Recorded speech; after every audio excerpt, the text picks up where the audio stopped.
Liyabingelelwa ibandla ngegama lenkosi yethu Kristu Jesu. Siyambonga uThixo olomusa, uThixo olothando. Mhlabelela uthi yena ngathokoza lapho besithi kimi kasihambe siye endlini yenkosi. Kule ndawo ezinenge esingaya kuzo. Zinhle futhi ukuthi siye kuzo, kodwa indawo ephakemeyo kulazo zonke ikuya endlini yenkosi. Umhlabelela uthi yena unyawo lwami lapho selatshelela. Lapho ngibona ababelela labantu ababo bengaguli izinto zabo zibahambela kuhle, kodwa lapho engaya khona endlini yenkosi ngazi isiphetho sabo ngaba lokuthokoza okuhle kakhulu. Engani uJehova engasisiza uma siphakathi kwayona le inkonzo eqhakathekileyo kakhulu ukuba uThixo asikhokhelele. Mina kangizange ngibe ngumfundisi wetown, so ke ngifuna ukuthi sihlabele njengabantu balapho engangingumfundisi khona. Bathi bengicela mbuye office ngangivele ekhaya le eLupane, so ngifuna lingahlabeli isikhiwo, ngifuna lihlabele njengekhaya. Asisukumeni kwelinye ilanga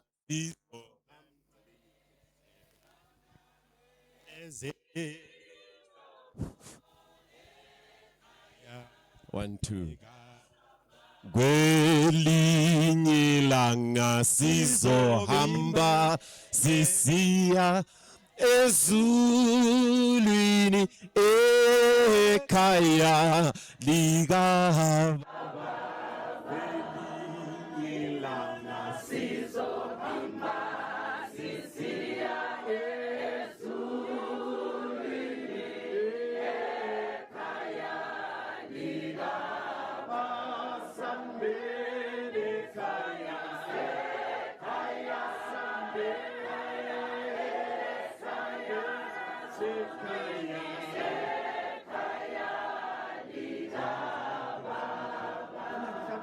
ukuthi namhla yisabatha ngisho yabona labantu abangakholwayo ukuthi bayahamba ngicela lincedise thina esihambayo asambeni ekhaya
kuMateyu isahluko ngesika 13 esincinyane ngo16 lo 17 kepha abusisiwe amehlo enu ngoba ebona nendlebe zenu ngoba zisizwa ngoba ngiqinisile ngithi kini banengi abaprofeti namadoda alungileyo alangazelela ukubona lokhu elikubonayo kepha abakubonanga nokuzwa lokhu elikuzwayo kepha abakuzwanga. Baba wethu osezulwini, malihlonitshwe lidunyiswe elakho igama. Siyakubonga ngoJesu Kristu inhlawulelo yezono zethu okungaye siza ngesibindi phambi kwesihlalo somusa singangabazi kodwa sisazi ukuba zonke izicelo zethu uza kusinikeza sona. Manje siyacela sesifunda ilizwi lakho, phela usebenzisa umuntu ongenelisiyo ukuchasisa indaba yezulu icace kuhle, okhutha ngamabala kwesinye isikhathi. Antulimi lwakho lwencweku yakho ake uluthumbe imkhumbulo yayo kuze lonke ilizwe livelela esihlalweni sobukhosi namhlanje ekuseni lifeze lokho lithume khona, lingaphenduki kuwe lize kwelihle igama lomfelo uJesu. Awukhatheleyo ezwe izwi loduduzayo lisithi nansi indlela hamba ngayo, odabukileyo athole isithobo sokukhatheleyo, ofuna indlela neqiniso lokuphila ayazi kulo iBhayibheli isibane esikhanyisa indlela, kuze kuthi olekhaya elidilikileyo emva kwaleli lizwi leli lenze ikhaya lakhe libe ngelethembekayo, lapho kungekho khona inkathazo, abahlala bephunyuziwe khona, kuze kube lusuku lukaKristu Jesu. Khona umunye ozaphuma kuyena le inkonzo abekhathana ngenxa yensizi adabula kizo. Ngicela kuba namandla kaMoya oyingcwele amthumbe lumuntu abe kuyona le indawo elapheke. Uyini usikhumbuzo dube ukuba aziwe ngaphandle kokuba uKristu Jesu aphakame athandwe kuyo yonke imicabango. Ekupheleni ekugqitshweni kwale inkonzo masibone wena nendodana yakho ogazilayo elifafaziweyo elikhuluma izinto ezingcono kuleli kaAbela. Akungaye siyakhuleka. Amen. Esandleni sami lapha ngiphethe iBhayibheli, ilizwi likaNkulunkulu eliphefumulelwe nguMoya oyingcwele. Isono siza kugcina ukhathana lale incwadi, kepha lincwadi iza kugcina ukhathana lesono.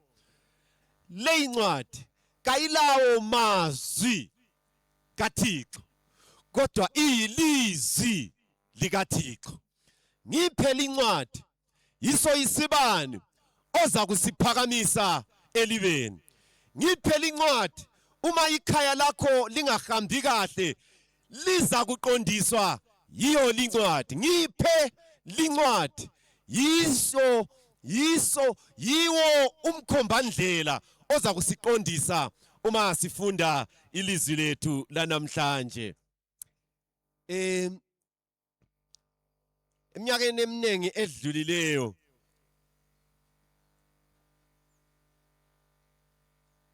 kwase kumenyezelwe okokuqala umtshado, kwamenyezelwa okwesibili umtshado,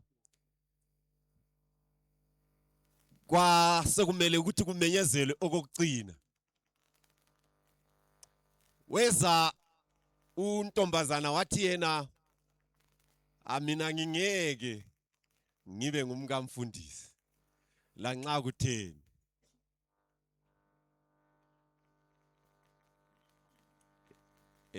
Zadilika izithebo, konke kwaphela kwachabalala.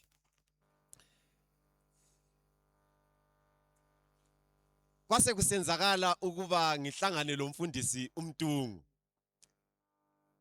Wathi ndodana, ngizwile uyihlo ekhuluma lomunye umuntu indaba zabantu mina kangizithandi. Ake ungichasisele ukuthi kuhambe njani. Ngaqalisa ukumchasisela ukuthi kuhambe kanje. Indlela elingikhangele ngayo.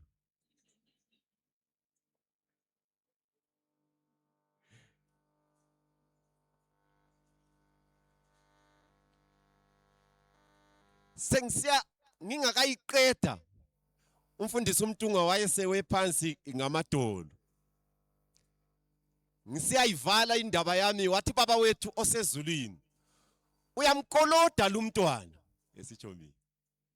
Uyamkoloda lo mntwana. Ngicela ukuba umbhadale 10 times ngoba uyamkoloda. Umthandazo kwamfundisi uMtungu wasebenza. Ngabhadalwa sure. 10 times. 10 times. 10 times. Alizwa. 10 times. 10 times. Anti izolo sikhulumile ukuthi uCD Brooks wathi yena kulabo mama abane. Ade bekhona sibathi ade bengekho sibatshela. Wathi kulabo mama abane. Kulabo mama aba beautiful, ugly. Uyabe muhle phandle kodwa enhliziyweni uyabe emubi. Waseqhubeka phambili umfundisi wathi yena kulabo mama aba ugly, beautiful. Uyabe ngabukeki ebusweni lapha kodwa inhliziyo yakhe inhle kakhulu. Wasesithi yena the worst of all ngaba ugly. Mubi phandle, mubi lenhliziyweni. Owesine umama ngulo umfundisi uMtungu amkhulekelayo.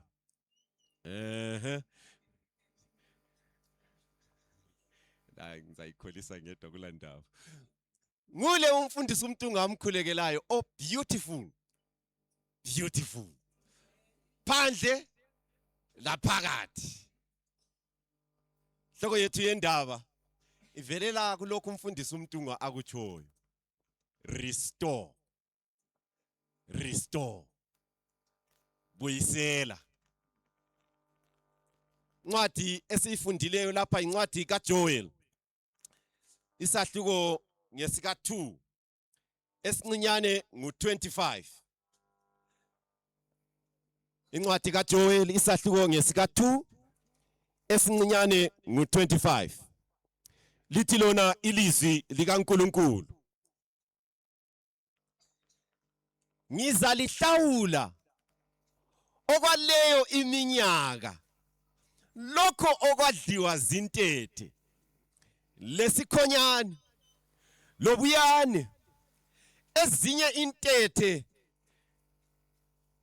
kanye lemichichi yezintethe. Ingcenye yesibili oyibalileyo masuku angilandaba layo. Ngile ngcenye yokuqala yokubuyisela. Uthi yena into engiza kuyenza ngizalibhadala ngizalibuyisela lokho kwadliwa isikhonyane. Khangela ibandla lonke umhlaba wonke jikelele lithe lona i-digital world isidilizile amakhaya. Angifuni ukuthi ngiyenze ibe mbi, yona ke inhle. Besidinga umntwana kade lahlekile. Amagrupini onke kade sikhona ubuyibona ipicture yomntwana. Kwase kwathi abanye bebone ipicture ngenxa ye-digital world. Bathi umntwana lo kayisuyo kade edingakala. Angikwazi mbe sihamba sonke. Yibuhle be-digital world. Kodwa uhlupho yikuthi into enhle ilezinto ezindi. Sihamba sonke yini na? Inhle kakhulu kathesi abanye basibukele ku Facebook. Ngiyalibingelela ibandla le Facebook. Kulabanye abasibukele ku TikTok kathesi. Ngiyalibingelela ibandla le TikTok. Phela ku TikTok akumelanga uyenza uyezinqunula, kumele uyegqoka. Ku TikTok akumelanga uyenza izinto ezinyanyekayo, kumele ususe ukwenyanyeka. Mina ngingedwa. Ku TikTok akumelanga ube ngumuntu lwalo okhulunywa ngumfundisi uSisibanda wathi ule Zankaric acid. Ukuthi uthi ingqondo zakhe kaziphelelanga. Kumele uyekhipha bonke ubuzankaric acid obukhona ku TikTok. Yibuhle be-digital world. Uyenelisa ukwenza izinto eziningi. Kathi sinyatshumayela kulabantu engingasoze ngingafa ngababona. Kodwa nxa ngithumayela kathesi bakhona mhlahlangana labo ekhaya ezulwini ngenxa ye-digital world. Kodwa phecelezi ngapha kulobubi obukhona, amakhaya adilikile. Kulaba message athunyelwayo adelete. Kodwa nxa edelethwa lapha emhlabeni ayasevwa ezulwini. So kulezinto ezintathu ngithanda inkondlo. So ngizasebenzisa amabala ngani ayahambelana so ngenxa yenkondlo. Kulezinto ezintathu uNkulunkulu amele azibuyisele. Thina esimele sizibuyisele. uNkulunkulu azibuyiselayo lathi okumele sizibuyisele. Okokuqala yithi esikubuyiselayo. Sihamba sonke yini? Zingaki? Come on, talk to me. Zingaki? Zintathu lezi izinto. Zingaki? Zintathu. Ngizaqala ngikubethe ngesilungu bese ngikubetha ngesintu. Okokuqala, divinity. Divinity. Ngilitshelile ngoShalom Moyo wathi yena into oyibamba ekuseni kuqala yiuNkulunkulu wakho. So nxa uvuka ekuseni ungavela uyelula isandla sakho ubambe ifoni. My. Nguye uNkulunkulu wakho. Ekuseni nxa uvuka okubamba kuqala, okudinga kuqala, okubamba kuqala yikho kwenza uNkulunkulu wakho. Yikho kunguThixo wakho. So nxa kuthiwa thou shall not have other gods before me. Ungabi nabanye onkulunkulu ngaphandle kwami. Nxa sisithi restore divinity, sithi okokuqala nxa ngivuka okuqala. Ngivuka kokuqala. The first phone call okumele ngiyenze. My. Mina ngingedwa. I-phone call ekumele ngiyenze eyokuqala kumele iye esihlalweni sobukhosi. Restore divinity. Buyisela ubuthixo. Kumele ubuyisele. Kulokuba ngibambe ifoni yami, kumele ngisebenzise isikhathi sami lesi ngibambe iBhayibhili. So ukuthi eduzane lomqamelo ngiphe iBhayibhili. Mangivuka ekuseni ngilibale, ngilifunde, ngizwe ukuba uJehova uthini. Ukuze anginike the instruction for the day. Kuyini okubamba kuqala mawuvuka ekuseni? Kuyini okubamba kuqala mawuvuka ekuseni? Alwabe ngilethuba kade ngizakwenza isurvey, kodwa ngiyayicabangela isurvey yami ama-answer ayo ukuthi abaningi la esikubamba kuqala nxa sivuka ifoni. Unfortunately ifoni iyakhuluma ithi yona ngicela ungivule. Abantu basekho likhona iyakhuluma ngicela umvule ungayivule ethi hamba laphayana iyakutshela ukuthi uyengahamba laphayana ibisikutshela ifoni ukuthi laphana klika laphayana type lokhu uhambise lokhuyana iBhayibheli nxa ulivula liyakutshela ukuthi hey namhla uzahlangana labantu abakuzondayo kodwa ke nansi into eqhakathekileyo nxa uhlangana labakuzondayo bathanda abakuzondayo iBhayibheli liyakutshela liyakunika iinstruction eqhakathekileyo sihamba sonke yini na ububi esibubona emakhaya ethu bungenxa yokuba sibamba ifoni kuqala singakabamba uNkulunkulu kuqala God first.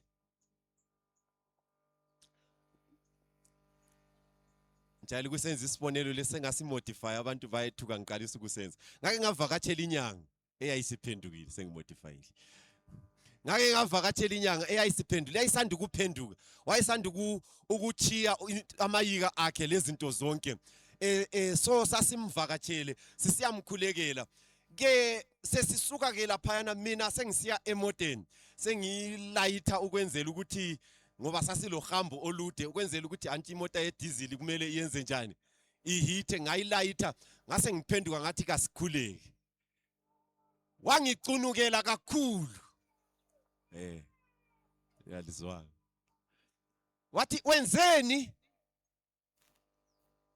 thina lapho engisuka khona angiqali ngalutho ngiqala ngokukhuleka ukuchatha kwemota kuqhakathekanga kulokukhuleka mina yadizwa intshumayelo enkulu engayithunyezwa inyanga kuyini okuqalayo restore divinity emulini yakho kungaqala ngoNkulunkulu yebo kungenzakala kube neziphepho yebo kungenzakala kube lokungazwani kodwa ungaqala ngoNkulunkulu umntana wakho lihlongandlebe uzabuya evelela ezweni elikhathana athi ngizabuyela ngiye kubaba ngoba uqale ngoNkulunkulu ekhaya lakho ungaqala ngoNkulunkulu umkakho ongasazwani laye nxa umbika kuNkulunkulu uNkulunkulu uzasebenza ingqondo zakhe achiye ama-smell house abuye ku-real house ungaqala ngoNkulunkulu konke kuzakwenzakala kuhle ungaqala ngoNkulunkulu kungabe kungenzakalanga kuhle kodwa uNkulunkulu nxa uqale ngaye uyakulungisa ukuthi nxa udabula esigodini sothunzi lokufa ungesabi ngoba uyazi ukuthi intonga yakhe nodondolo lwakhe luyakuthokozisa ungaqala ngoNkulunkulu uyendlala itafula phambi kwezitha zakho kodwa ungaqala ngefoni izitha zakho zibe seziphambi kwakho zibe sezikumelele omunye ahlakutshele icomment ukuthi hayi ndumubi ipost bani yona leyo ifakileyo qala ngoNkulunkulu uNkulunkulu uzakutshela ukuthi umuhle so ukuqala idivinity okwesibili libala elikhulu futhi lami ngizaliza ngihlupha ulimi lwami liyanamathela masinyane so ngizazama ukulibala kuhle kuhle definability andilize ukuthi likhulu ibala leli yikuchasiseka ukubaluleka ukuba segcekeni sikhona yini ku digital world akula muntu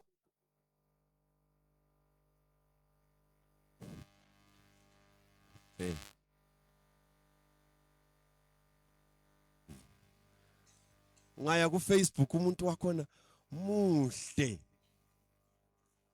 mina ngiyedwa bonke abantu bakhanya bebahle kuloko into kuthiwa ngama filter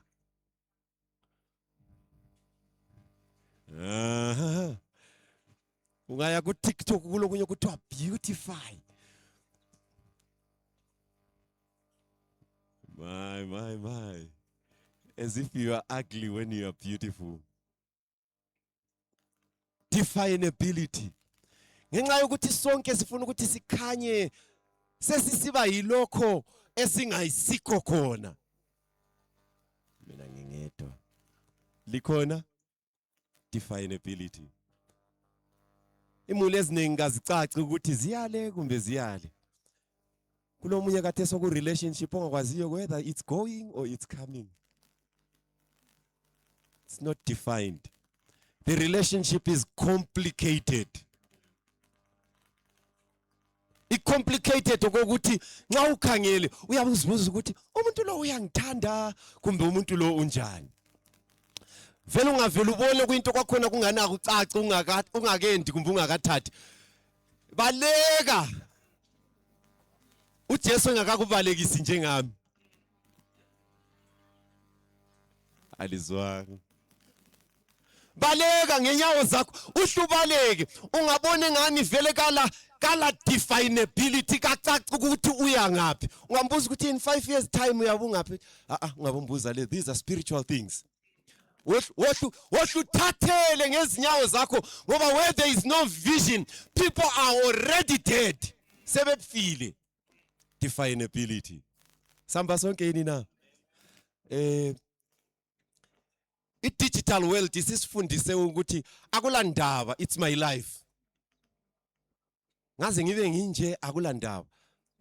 We listen, we don't judge. But I'm here to judge, not to listen. Ake ucace, caca. Ube ngumuntu ocacileyo, uSathane engathi ngowangakithi. Lo Jesu uthi ucabangela ukuthi ngowangakithi. Okay, lokho kuseBhayibhelini lokho. Ungafunda uMateyu isahlukweni sika 11 iverse ka 16 abantu basesekhona enkonzweni. Mateyu isahlukweni sika 11 iverse ka 16. uJesu ukhuluma ngesizwe se-digital world. Zwani ukuthi uthini? Kambe ngingasifanisana lani lesi sizukulwane na? Sinjengabantwana abahlezi emkambo bebemeza abanye besithi salichayela imkangala kodwa kaligidanga, salihlabelela ihubo kodwa alikhalanga. Samba sonke uthi i-digital world i-generation esikiyo injani kade? Siyabachayela imkangala kabagidi, siyahlabela ingoma zokukhala kabakhali. It's neither here nor there. Life goes on. Sinjalo nje. Yiko abanye bakhona abala definability nxa engubaba womuzi. Kala definability. Yeah. Ngimtshelelani ukuthi I love you. Kakwazi ukuthi ngiyamthanda. Hey, cha. Kakube le definability. Tell her I love you. Lawe mama phela nxa usuzwile. Uthi I love you too. Ngiyakuthanda la. Nkosi yami. Into lengani ngikholisa ngedwa. Likhona yini na? Definability. Akucace ukuthi ungaphi. Madodana kaSkiva ku-Acts chapter 19 iverse ka 15 iBhayibheli lithi lona umoya omubi waphendula. Wathi uPaul ngiyamazi. uPaul njani? Ngiyamazi. uJesu ngiyamazi. Kodwa lina lingobani? Some of us confuse the devil. Mina ngingedwa. Ukuthi leli likhaya lomKristu sibili kumbe likhaya lomheden. The devil is even confused. Uthi kanti lina lingobani? Alike licace. Restore definability. Ngikhumbula amaKristu, amakhaya amaKristu ayeqeda ukupheka ngo 3. Ngiyawakhumbula. Ayeqeda ukupheka ngo 3. Kodwa namhlanje apheka kuze kube sekuseni. Definability. Cha. Abakwaziyo lokhu bayakwazi ukuthi kuthoni. Ngikhumbula amakhaya amaKristu wayehleli ayine ngesande ayihenge. Ayine ngesande ayihenge. Kodwa namhlanje life goes on. Akulandaba. There is no clear distinction. Uthi yena incekukazi kaThixo, chaff will be borne away in the wind. Amakhoba aza kuphephuka emoyeni. In places where we thought there were only floors of rich wheat, lapho kade sicabanga khona ukuthi kunamabele kuza kuphephuka amakhoba. Namhlanje ngingedwa. Many a star that we admired for its brilliance will grow dim into darkness. Abaningi kade sicabanga ukuthi izinkanyezi bazacima emnyameni. Khangela. Kwesinye isikhathi uyabebhala my darling kanti uyambhutshuza ubusuku bonke. There is not utshengisa umhlaba sengazathi uyamthanda.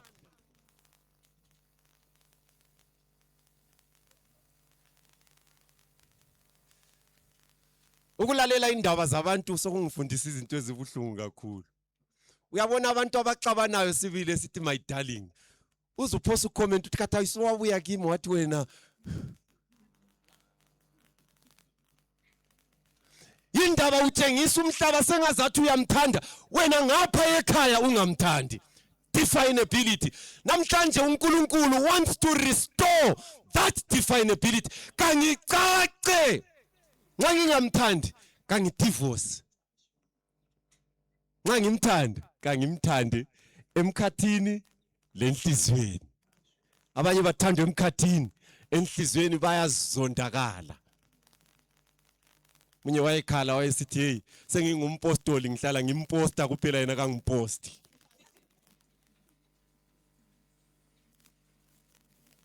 Akucace kwinto kwakhona kuya ngaphi. Yakwazi ukuthi into le ingumfuziselo obudlelwano bethu loThixo. Abucaci kwesinye isikhathi ubudlelwano bethu loThixo. Kodwa ubudlelwano bethu le social media bucace kakhulu. So intimately connected to the internet that there is no transmission that comes from the throne above. We are so disconnected. Izulu kalisazi ngitsho kasila budlelwano ngoba siqhumene kangaka lobulembu obukhona. No time for the Bible, no time for prayer, no time for witnessing, but plenty time for posting.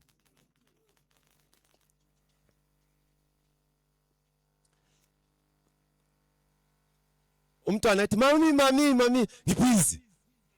ngibhizi ngoba ukuba busy kwakhona kuyabe kukhona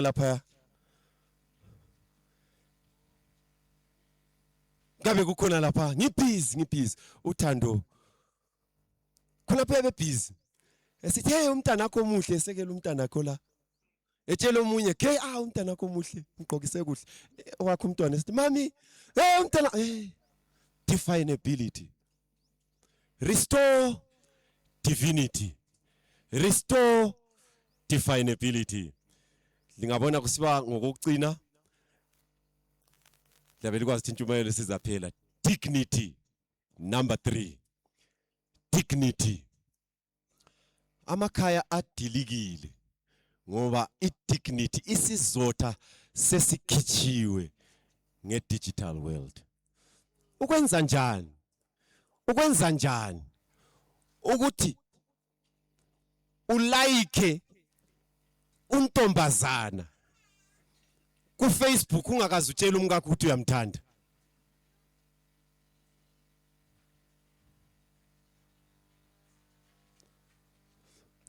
Isibindi usithatha ngapi sokuthumela i-emoji ethi eyothando ephefumulayo?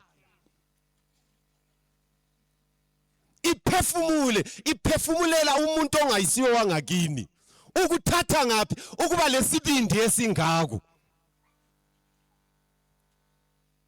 Sekoya ngapi ukuhlonipha? Sesaya ngapi isizotha?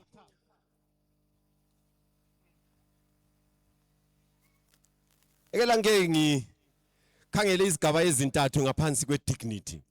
Igaba sokuqala ngesabazali kanye nabantwana likhona. Ekseni lapha ngesikolo sesabatha abakhulume into eqhakathekileyo. Kufuna isemina epheleleyo ukuthi sikwenelise ukukwenza ngizagijima phezulu kwakhe lokho. Abantwana bethu kumele sibe nqabele ukuthumela imifanekiso yabo kwabanye abantu. Samba sonke. Alizwanga lokho engikutshoyo. Olendlebe makeza umoya kutshoyo emabandleni. Anti siyanika abafoni anti sekule WhatsApp group yeclassini vele. Ku grade 1 kule WhatsApp group yeclassini. Ku grade 1. WhatsApp group yeclassini yabo grade 1. Kunzima. WhatsApp group yeclass yabo grade 1.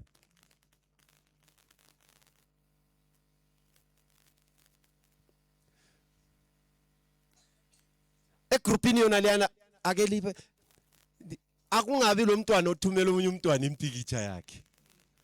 Kuqala kunjalo kuqhubekele phambili kusonakala. Idignity yomntwana iyalahleka. Thina labo MNS ngale abathanda ukwenza iYouTube iyakubuza nxa usuza poster ukuthi kulomfanekiso wabantwana yini. Indaba ibuza ngoba kayifuni ukuthi abantwana babe degraded, dehumanized, behliswe balinyazwe. Ifuna ukuthi bavikeleke. Samba sonke yini. Ifuna ukuthi bavikeleke. Ungavumi umntana wakho eqalise ukuthi mama ngicela ukuthi uthumele ipicture le kumngane wami. No. That is a no. Yisifundo esipheleleyo lesi. I-United Nations ikhuluma lawa mazwi ukuthi 80% yabantwana emazweni angu-25 yenza ukucwayisisa emazweni angu-25. So 80% yabantwana eyabacwayisisayo emazweni angu-25 yathola ukuba balengozi of being sexually abused ku-cyberspace. Nanka amabala lingizwile ngitsho ebulenjini la balengozi yokuba sexually abused. Kuyabe kuqale ngokuthi umntwana uthumele umntwana ipikitsha.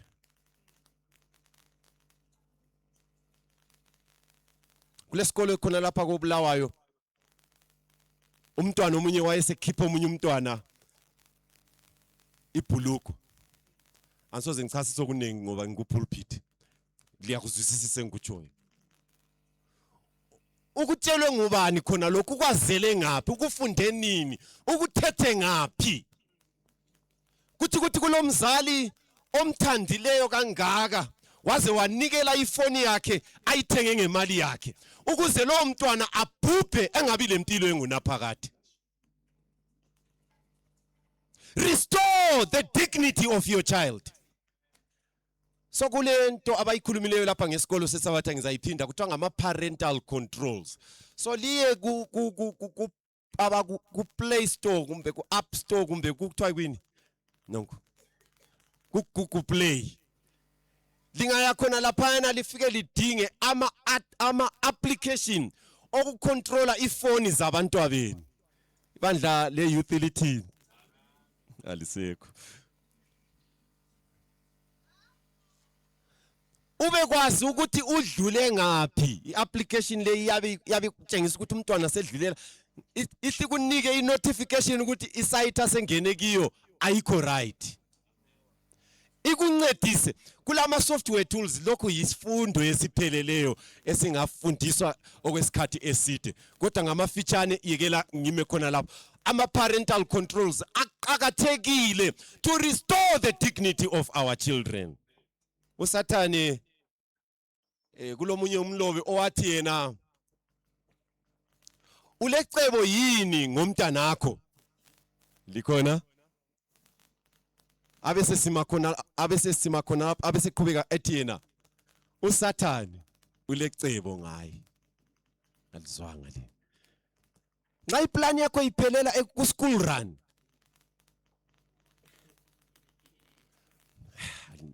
ngikwazi bengikhuluma labantu. Ngithi plan ngomntana akho nxa iphelela ku school run awukaqalisa. Ngoba iplan kaSathane idlula i-school run. Nxa iplan yakho iphelela ekumdingeleni school fees awukaqali ngoba iplan kaSathane ibanzi okwedlula lapho. Ngakhuluma phakathi kweviki lapho umunye umzali wayecabanga ukuthi umntwana ubhizi ngehomework kathi usekhuluma labe Illuminati. Bethi buya ngapha siyakunika imali eningi kakhulu. Oh my Lord, restore the dignity. Endlule kwabathetheneyo mbijana.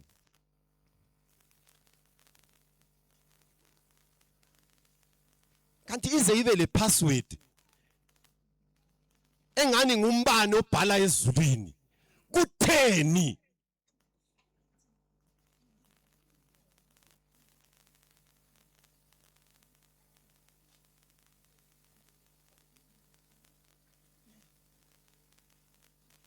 Ibhala uzigzag ongazwisisekiyo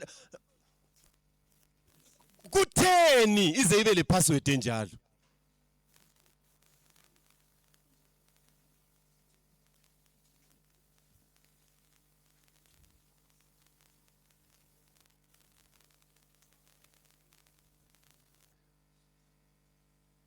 Kulezinye indawo othi nxa ugeza ungafaka isepa bayakuthathela, but kuleminye imizi abathi nxa begeza so nxa egeza ingcono ayibe ilumile isepa yakhe kwenzela ukuthi ageze kuhle.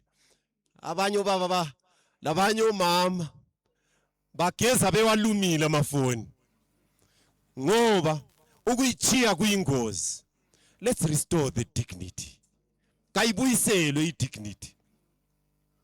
Lomunye ubaba wahlangana lomunye ubaba ubaba lo wayegijima egqoka isudu njengami bathi seliphephezela wathi wagijima kangaka baba kutheni. Baba wathi ngikhohle ifoni wathi maye gijima kakhulu. Gijima kakhulu. Gijima kakhulu.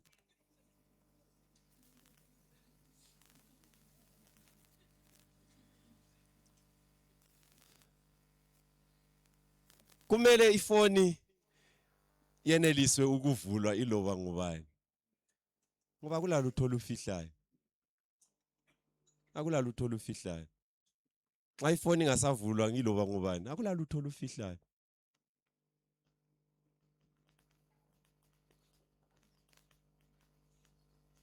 Restore the dignity. Asike sime ukusebenzisa amafoni sisidla. Asixoxeni lokho sixoxe ngakho kabanzi. Restore the dignity. Ngiyake ngibone, mina ngiyake ngibone umuntu ahambe angikwazi ukuthi kuyabe sokutheni. Ahambe ku social media ayibhala ukuthi umkami unje umkami. Engabhalanga anonymous ebhale wazifaka ibizo lakhe yena ngokwakhe umkami unje. Hayi bantu singanqonulane ebantwini. Restore the dignity. Okudliwe isikhongana eminyakeni edlulileyo uThixo kakubuyisele.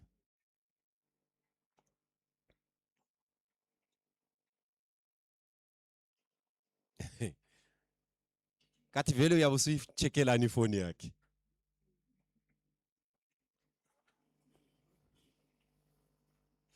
Mina ngaze ngicheck ifoni yomkama ama message akhe. Ngoba ngimthembile.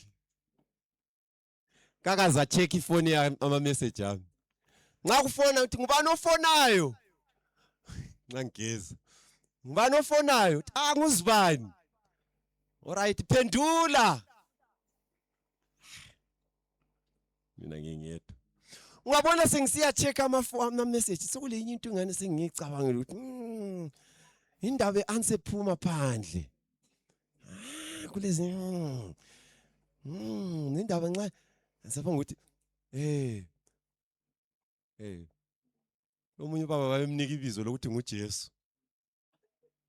Nxa ekhona uthi uJesu khona. Ukhona uJesu. uJesu uzasilamulela, uJesu khona.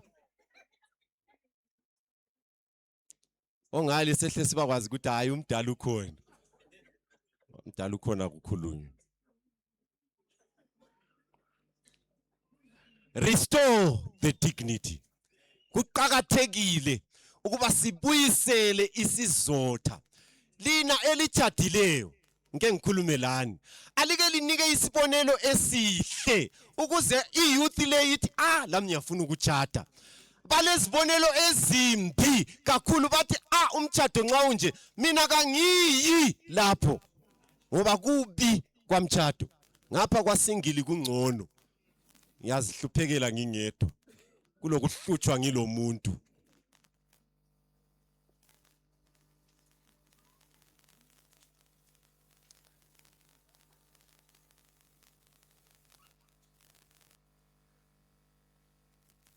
I-digital world isithethe ubuntu bethu yabulahlela khatshana.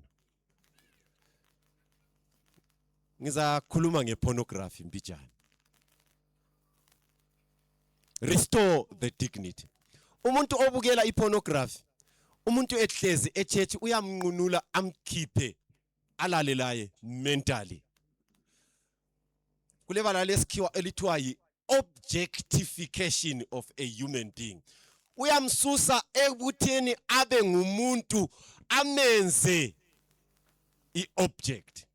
I-pornography yenza ukuba abantu bacabange abantu njengama-sexual objects, not sexual beings. Kulomahluko omkhulu lapha. Samba sonke. I-sexual object yitoy oyidingayo ukuthi uthokoze emacansini. Kodwa i-sexual being ngumuntu olobudlelwano laye othi nxa ulala laye emacansini kungenxa yokuthi you are spiritually connected to that person, you are intimately connected to that person, you are also physically connected to that individual. Samba sonke nina.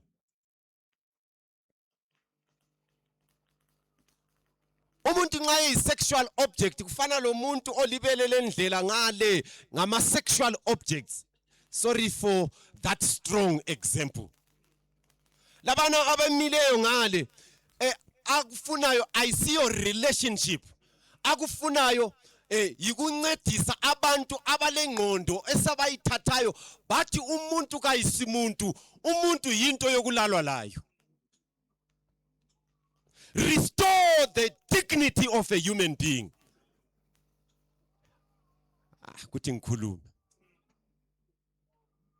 Umunye uyouthi wabingelelwa ngu-elder emqwaya phakathi. Emnwaya phakathi. Hey! Restore the dignity of a human being. So nxa ngikhuluma ngepornography ngikhulumi ngabantwana, ngikhulumi ngabadala, ngikhuluma ngomuntu wonke. Ngoba i-temptation yakhona ku-digital world ikhona ukuba click me. Kuyazibuyela nje kodwa kuthi click me. Angikwazi mbe sihamba sonke yini na. Kuyabuya kunye ukuthi I am your AI girlfriend. Kusibuyele nje kodwa angikwazi ngikhuluma labantu yini. Ngakho ke God gave us a God gave us a. It needs to remain focused. uNkulunkulu wasinika imuli ukuze yenelise ukuhlala ifocused. Kudingakala ukholo ukuthi nxa sekusithi sokuklikha uhluhambe kule kunye kuyinto kungu-X so like libona kungu-X so uhlukuklikhe khona kuyalo kungu-X kuhle kucancel ukuthi ususiyala phana ukuthi yena I no longer want to see this thing. Mina ngingedwa. Samba sonke nina izihlobo zami ezithandekayo. Restore i-dignity yabantwana bakaThixo.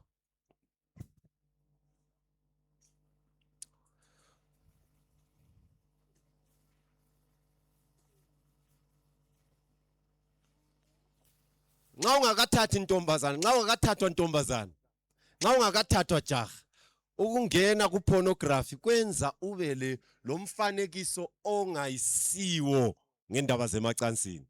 Awusoze usuthiseke uma usuthethe.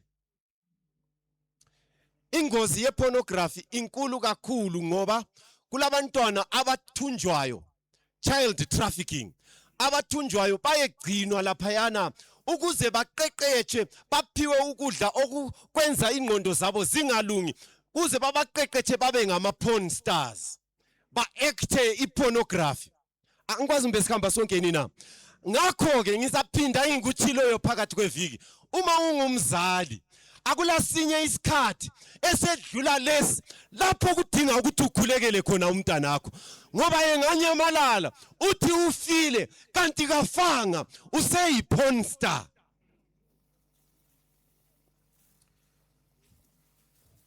Olendlebe makezwe lokhu umoya akutshoyo emabandleni. Omunye uyachasisa lapha uthi yena porn rewires the brain to focus on you than on intimacy. Angikwazi mbesihamba sonke. So umuntu lo usekhangeleni.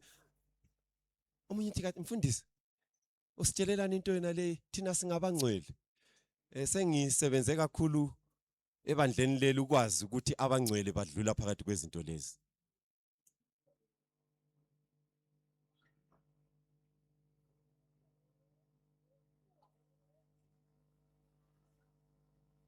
Umuntu lo uyasuka ekuthini axhumane lomunye umuntu afocus kuye.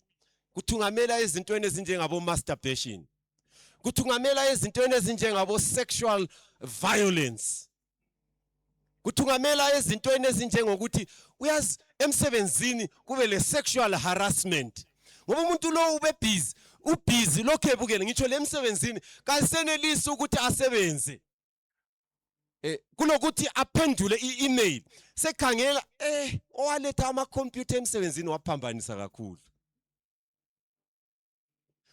Yabili sithi umuntu ubusy uyasebenza kanti yena ubusy ubukele lezi izinto usecretary wakhe nxa ebuya ethibilika ephuma umkhangela ngelihlo elimnqunulayo ethi kanti ngingaba njani la embhedeni.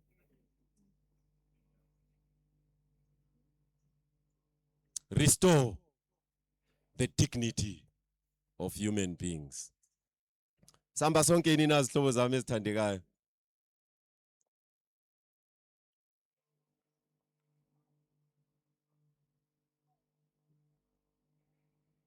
Liyamkhumbula esephula amafutha ezinyaweni zika Jesu.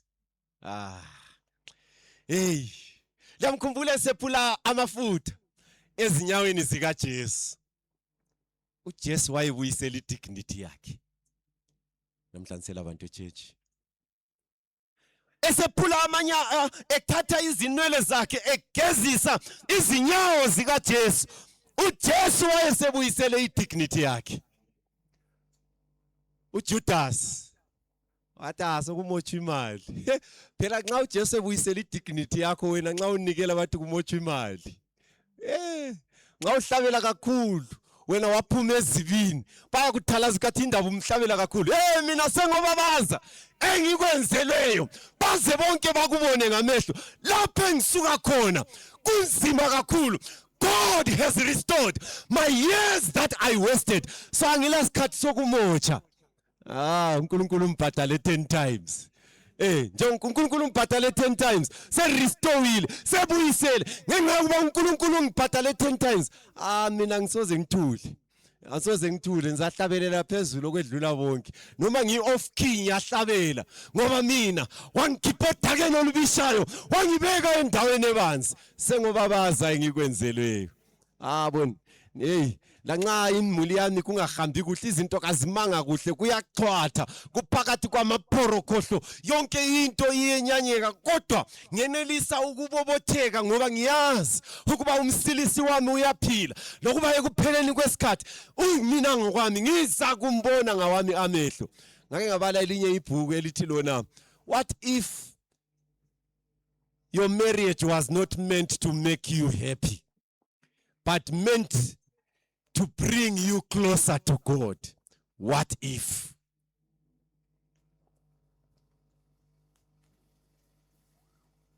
Xa esephula amafutha uJudas uthi yena sokumotsha imali. Akula aso Judas yedwa kulo Simon. Simon uthi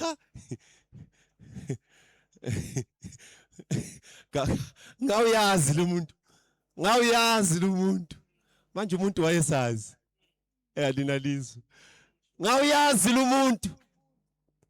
Ngawuyazi lo muntu ukuthi obamba inyawo zakhe ngubani. Kade zamkhuza.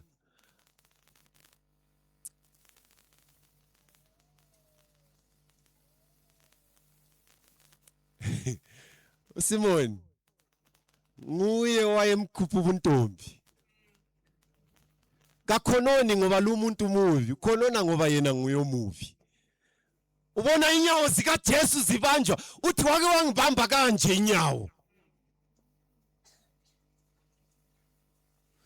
uqhuba libele lendlela nje ngoba nguye omenza waba njalo phakathi kwenkonzo.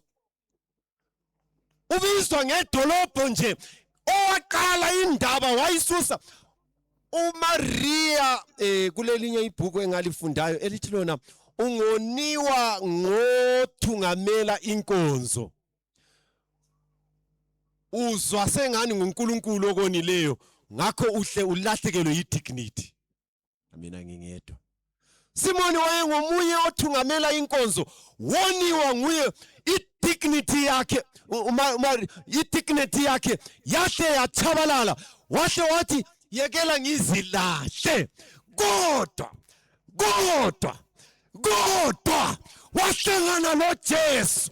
Esehlangane noJesu, uJesu wathi yena, ngifuna ukukunika i-threefold restoration. I will restore your divinity. Ngoba wena udalwe ngomfanekiso kaThixo, ngiza kubuyisela. Bathi kawuqedakali, I will make you definable. Ukuba wena ube ngumntakaThixo. Yebo, idignity yakho kayisekho. Ngoba phela nxa ngixoxa lawe wena ungitshela ukuthi angilaye, kodwa lo laye ngowesihlanu. Futhi ayisuye wakho, futhi umthathele omunye. Ngilapha to restore your dignity. Ngifuna ukubuyisela okudliweyo yisikhongwane. Ngifuna ukubuyisela okudliweyo yi-digital world. Kade hooked into pornography, ngifuna ube hooked into the spirit of prophecy. Kade hooked ku pornography, ngifuna ube hooked njengomntakaThixo, nguwe obabizela esihlalweni sikaThixo. Kathi babiza usithi come this side, it's available. Kathi sibabize but come this side, he is available. Ngifuna ukubana ube hooked, ngifuna ukubana ucace ngendlela emangalisayo. Caca, yebo, idignity leyi ilakho ukubuyisela. Ngakho ke uJesu kolunye usuku sebebhala befuna ukuthi bamqede, wabhala phansi izono zabo ngamunye bahamba, ngamunye wabo bahamba, ngoba bonke ababembambile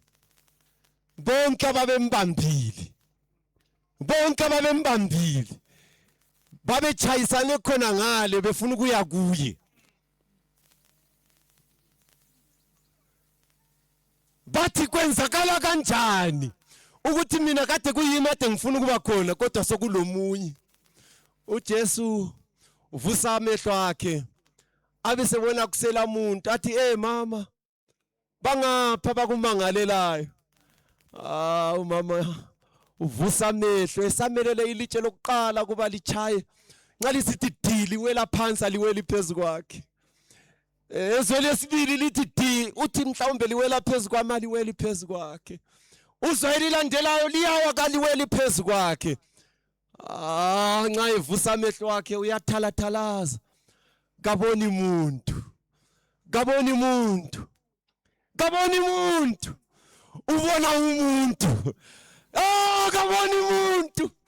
Into le ngane zayikholisa ke mfundisi, akula muntu ambonayo. Ubona umuntu, ubona indoda yamadoda, uJesu Kristu ngokwakhe. uJesu uthi hayi zwana ngifuna ukukwenzela enye into, I'm restoring your dignity. Hamba ungaphindi wone. Wathi utheni? Ngithe hamba ungaphindi wone. Mntomutsha, hamba ungaphindi wone efonini. Lunga lebandla, hamba ungaphindi wone. Ungathumela ama-emoji angayisiwo ebantwini abangayisiwo. Hamba ungaphindi wone. Ufuna ukukhuleka lo muntu othi yena, restore my dignity, restore my definability, restore my divinity. Umthandazo wakho lo? Mina ngowami. Mana ngezinyawo. Ufisa ukwethulwa isono na Akhona mandla egazini woza uzohlanzwa kulo wena akho namandla egazini akhona ngempela egazini ele undlu ele